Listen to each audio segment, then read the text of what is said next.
Welkom by Kaap vol hoop en ons kuier weer hier in die middestad van Kaapstad aan die voet van Tafelberg. En na 'n vroeëre lekker kuier in die Bo-Kaap is dit hierdie week tyd om met nog bekendes van die kleurvolle woongebied te gesels. Tafelberg is lekker toe onder 'n wolkombers en ons gesels so 'n bietjie oudtydse stories en ervarings en ook stories van hoop wat tans alles in die mees kleurvolste woongebied van die land gebeur. Ek ontmoet die bekende kosmaker, Fahisa Abrams, en sy gesels oor die beginjare en hoe kosmaak haar lewe beïnvloed het. Josef Fokera is al vir 45 jare haarkapper in die Bo-Kaap en ken die mense van die Bo-Kaap en hul stories baie goed. Dan ontmoet ons vir Shoket Ahmed van die bekende Atlas Trading Co, wat al sedert 1946 speserye en vele ander produkte verkoop. En Noran Isop gesels oor een van die heerlike disse wat by Fahisa's Home Kitchen geniet kan word. Van heerlike disse by Fahisa's Kitchen gepraat, Fahisa Abrams is 'n legende in die Bo-Kaap en nog meer bekend geword as 'n gas op die Netflix-program Somebody Feeds Phil. Fahisa's Kitchen is ook huis hieronder in die Koeldesak in Tsiapini-laan en hier het baie gaste al heerlike kos geniet. Fahisa onthou nog toe sy ingetrek het. And then when I moved in here, I was like, this is the best place. Yeah, so I'm here now almost 40 odd years. I did see some changes. Houses became more colorful. That's what happened. The spice shop changed a bit. They had bags before, now they have packets. Everything is sealed up. But other than that, we were very lucky. Nothing happened to us after District 6. So we were safe there. I guess it's all the mosques that's in the area. God said, no ways. Nobody can come in, can demolish mosques here. So, I see some old people here that I was young and now we're all old. But for me, I would say that I'm lucky, I'm blessed. That this is where I can retire. I'm retired now. and I'm very lucky that I can meet so many people from all over the world on a daily basis. I just think that I look at mine as a different old age home. I have plenty visitors every day. And I'm very blessed that I have my daughter, Nuran. You'll see her in the segment. I'm lucky that she's here, so a kind of an extension of me. We hope we can do good things and more things. And maybe life lessons, people watching, what you learned from the Bo-Kaap and also from your parents and from family. I think people need to learn to be more forgiving. People must not be judgmental, because I find that that's it's kind of difficult, and I just think that love one another, because that's the best. It's easy to love, man. I think it's so hard to be angry. Hey? It's so easy to just love people. So I think, I'm always warm to everybody. And just also that experience, that Netflix series, Feeds Phil. I was like amazed. What is the people talking about? Because when I saw the episode, I'm like, there's nothing much. Just had a conversation with the producer, and I was like, what are the people talking about? I mean, I saw the episode, and I'm like, we kind of looked at it a couple of times, and I don't know what it was. But anyway, I guess it's the food. Because everybody loves food, I'm sure. I think food brings people together. I mean, when I look at the Greeks and I look at the Italians, they're all about the food and it's family. And that's what it's about. And I think with COVID happening, everybody realized how important family is and friends. Because, and food brings people together. And that's the first thing you do when people come together. It's like, what's on the table, I just think it brings joy and happiness to everybody. So I think prayer is very important, and I think if you have a connection with God, then everything will be easy. yes, you're going to be tested. There will be bumps and, nothing's perfect. But at least you know that there is light at the end of the tunnel, always.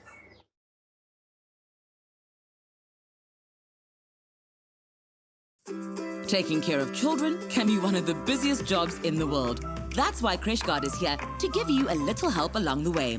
Start the day with CrashGuard's immune syrup to help build a strong immune system. CrashGuard also offers other tasty supplements, such as omega-3 chews to support brain development. And for healthy little tummies, look for CrashGuard's range of probiotics that come in drops, sprays, and delicious choc bars. Trust in CrashGuard every day for healthy little bodies and developing minds.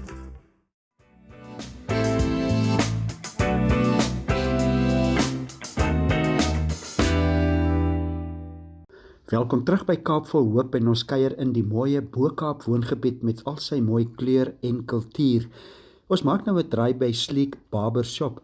Vir baie jare is Yusuf Fouquet haarkapper in die GOkaap en hy vertel eerstens wat hy van die Kaapse klopse en die Kaapse kore onthou. Ja, nee, dit is kyk soos hulle nou sê van oude aand af. Dan is dit nou sê hulle van 12 jaar begin die beleikwaaiers. Jy weet mos die beleikwaaiers. Dan is dit ja, soos die verjaarsdag as dit weer klopse. Dat hy met hy amelig sy. Maar die eerste is 'n jaar wat tyd as die Roosstraat die bo was gepak. Was gepak gewees. Hoekom as die kore opkom, hulle kan nie eens wag nie, dan moet hulle maar wat jy moet hulle opgaan, daar moet hulle gaan by hulle ander gaste, dan gaan sing daar so, aankom hulle weet, dan kyk hulle daar, ons kan nie nog altyd nie kom sing hier nie. Maar ja, so dat al gegaan, dit was exciting met die Roosstraat was te gepak gewees. Voor. En die verjaars dieselfde ding. Voor die koets en die. En dan zie je Valstraat die recht af, tot aan die straat recht op district 6. Vol. Spesiale tye nee. Ek neem aan as 'n klomp van die manne wat dan seker ook gekom het vir 'n haarsny so voor die tyd om netjies te lyk vir daai tyd. Meneer kom as die koets spada kom. As afneem malak julle kop te smeer. Nee, as weet ons al so baie neer, sal weer uit tyd. En so net vir jouself kosse hierso in die GOkaap. Wat is gunstelinge wat vir u uitstaan? Vir jouself is jy lief vir 'n kerrietjie of 'n hoenderkerrie en watter disse is 'n gunsteling? By die se was alaubi. Hoenderkerrie, giba. Hoenderkerrie. Ja, die hoenderkerrie. Gevaarlik. Gevaarlik. Je laat als een beetje van die slaaier die dan zo sterk is. Dan gaat doen dat voor die daar niet aan. Ek hoor hulle sit so eiwieslaaitjie ook by. Ja, die eiwieslaaitjie wat dan was ook al eiwiekie die tamatie of de Britannia daarin. Dat is mooi water. Jy kan dit vir ontbyt, middagete en aandete eet. En dan die koesusters, ek hoor op Sondag ook, dit is ontbyt veral op Sondag. Sondags ook gedaan. Daar sit ook mense baie lief vir Sondags. Koesusters by die agter die. En hier's 'n paar plekke hierso wat dit verkoop. Hier's een in die Roosstraat. Hy is elke, sê maar, ja, hy is hier elke dag. Hy verkoop. Niet hoor as hulle weet al so baie. Hulle ken al so baie vir hulle. En sommige is lekker soet en sommige is minder soet, maar hy moet maar stroperigheid hê. Sy pastei, samosas, alles. Ja, en die samosas kill jou tong. Ai. Maar die GOkaap is uniek en en dis lief vir die Kaap. En die Kaap is lief vir die Kaap. Die Kaap is 'n goeie plek. Die Kaap, dit is ons plek. Hier sal ons doodgaan. Daar is nie nog 'n plek nie. Ek sê net maar van die ander beter as die Kaap. Diks beter. Diks beter as die Kaap. Dis einde van die jare. Dan gaan ek nou sê, ek kom mense van Joburg, van Johannesburg. Kom hulle in stad toe. Van Durban, hulle kom in. Van die provinces, van die kom hulle in. Kon jy toe kom, hulle sê die plesier is hierso.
Ons is terug by Kaap vol hoop en hier in die Bo-Kaap is die tipiese Malay-kosse baie gewild en uniek aan die Kaap. Vir soveel lekker kos is kwaliteitsvisserye nodig en Atlas Trading Co bestaan amptelik reeds sedert 1946. Shouket Ahmed is saam met sy broer Wahad direkteure en hy vertel van die beginjare. Started well before 1946. Okay, it was already registered that time. So we were well before that time, because that time it wasn't like registered as such.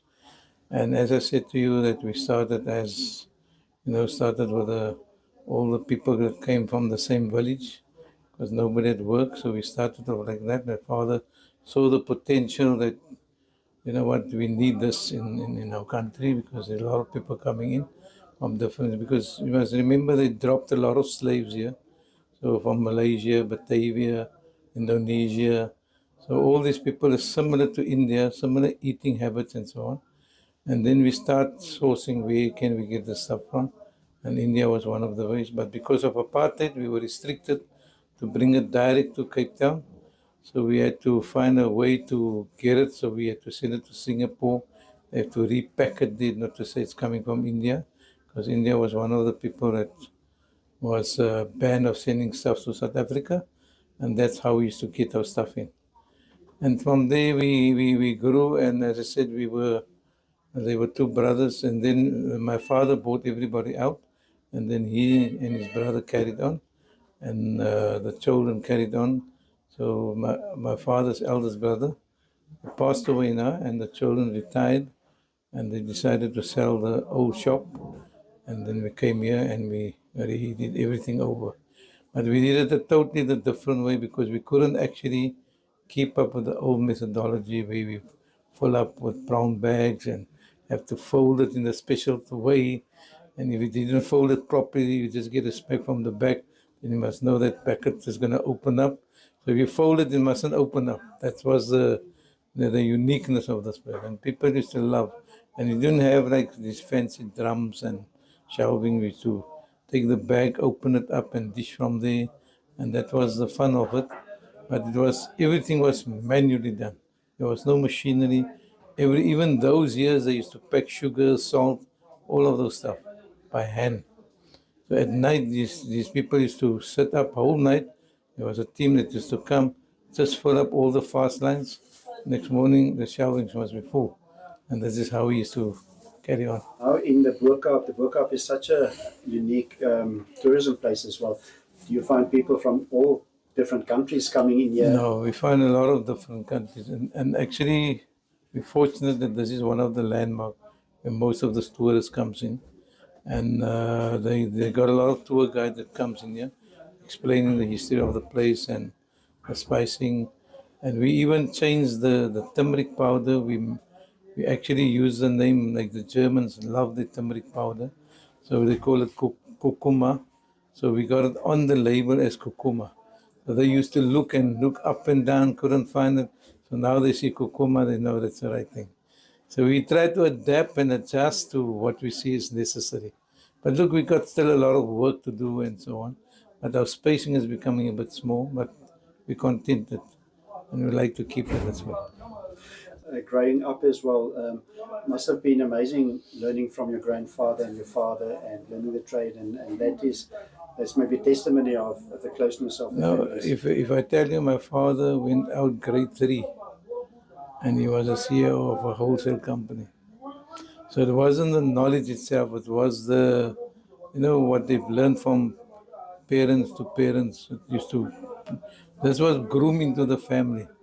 Like if it's school holidays, we have to come and work here, and we don't get paid. And my uncle used to, without my father watching, give us something in our hand. So this is how we learn the business, how would you trade, how to speak to the customers, what to fill up, how to do things. So we groom from young. So we say to these youngsters coming in now, you must be streetwise. You can't sit in your chair and roam around. You need to know what's going on. So we could do everything ourselves. So we didn't depend on this one or that one.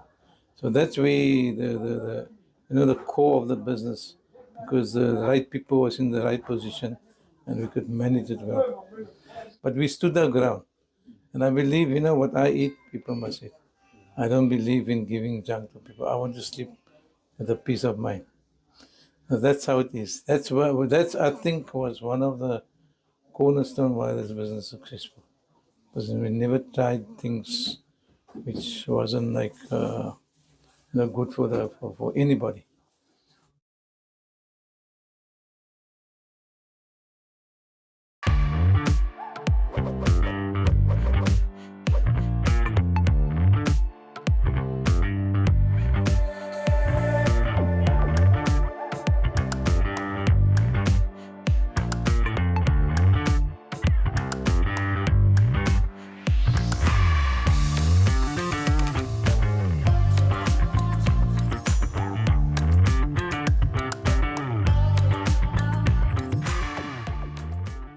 The next days are not a measurement of time, but the distance from here to the finish line. For the race you are running, for your kids, your career, your health, your future, not away, but towards it. While the voice in your head reminds you it won't be easy. But by simply swinging your feet towards the floor, you've taken the first step. Grow for it with Stamino Grow. 5-in-1 supplement available at all leading pharmacies.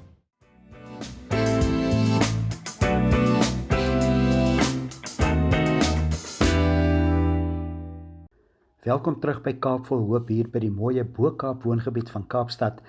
En ons kuier steeds by Fahisa's Home Kitchen en Nuraan bedien my met regte tradisionele Kaapse kos. The saying is Cape Malay. This is truly Cape Malay. That is Cape Malay. Every single Cape Malay woman has a chicken curry recipe, and obviously it gets paired with a flaky Cape Malay roti. Wow. And that is what you served, yeah. And That's what we do. and your love for food.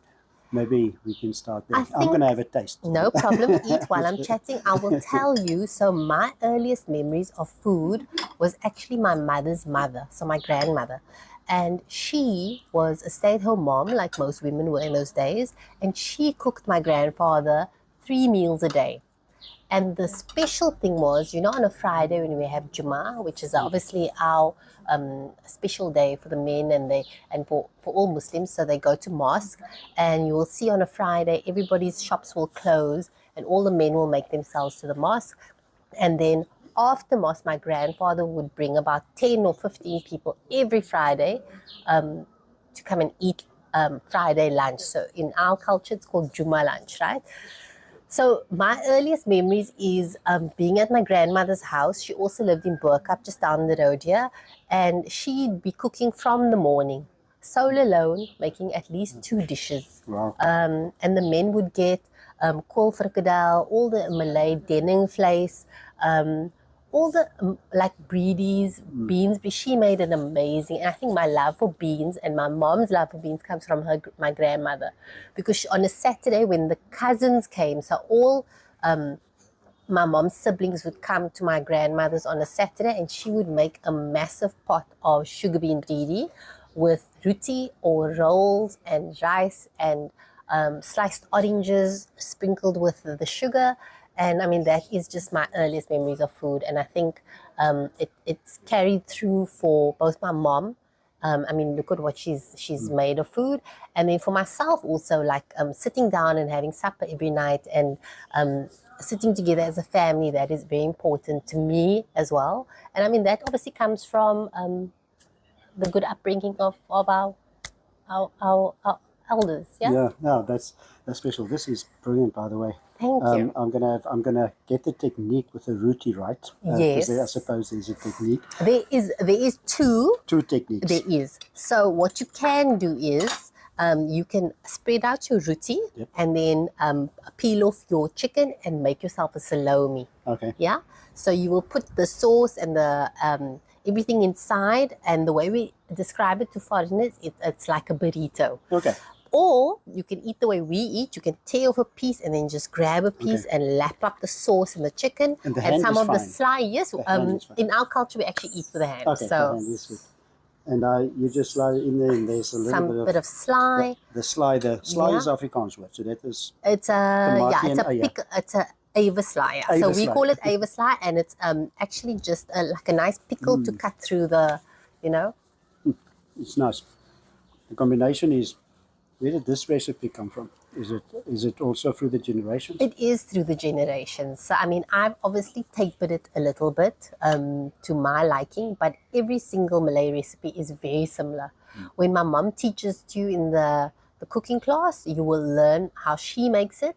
And I've obviously added little or taken out little over the years to make it suitable for my kids and that kind of thing. So you can tape it on the chili, on the fresh chili and that kind of thing, but it will taste all the same. Thank you for your time. Just maybe in closing, program is Kaap vol hoop. Dis 'n Afrikaanse woord. Jy verstaan ten minste Afrikaans. I do. I don't want to embarrass myself by talking. So Maar hoop, just the word hoop and hope. What does that mean for you as well? Well, I think every South African has hope. It's in our blood. It's the way we are. I mean, we're all here in this country, and we hoping for a better future for all of our kids and the generations to come. And I mean, the fact that we are all still here means that we love this country. And patriotism is it's essential. And I raise my kids that way. And the love for this country. If you love your country, you can't go wrong. And it's a brilliant experience. Thanks for this. I can see why so many people visit here. You're welcome. And I'm going to come again, and I'm going to bring lots of friends. Inshallah. That's what we say. So God willing, we'll see you again. And we're happy to host you guys. Absolutely. Dit was Kaap vol hoop.